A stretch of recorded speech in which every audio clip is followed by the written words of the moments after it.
আমাদের সেই উত্তরের রক্ত দিতে গণঅভ্যুত্থানের স্বীকৃতি লাগবেই লাগবে। এই স্বীকৃতি থেকে কেউ বঞ্চিত করতে পারবে না, তুমি রাজনৈতিক উদ্দেশ্যে বঞ্চিত করতে পারবে না, কোন সামাজিক উদ্দেশ্যে বঞ্চিত করতে পারবে না, আন্তর্জাতিক কোন খেলায় বঞ্চিত করতে পারবে না। বাংলাদেশের একটি জেলার নোয়াখালীর মানুষ এখানে এসে ডক্টর মোহাম্মদ ইউনূসের সরকারকে প্রক্লেমেশনের পক্ষে সমর্থন জানিয়ে গেল।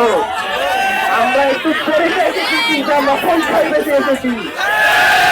আমরা যেগুলো প্রমাণ থেকে সংখ্যায় অনেক বেশি এসেছি, এরকমই সংখ্যা সবচেয়ে বেশি এসেছে। শুরুতে এসে এখানে ভাষণ দেওয়া আমাদের উদ্দেশ্য ছিল না।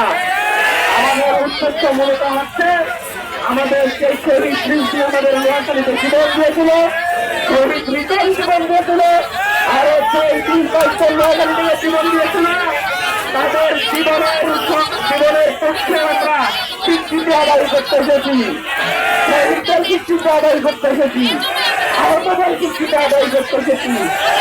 ইনশাআল্লাহ সেই দিন ডক্টর মোহাম্মদ ইউনূস সকল দলের পক্ষ থেকে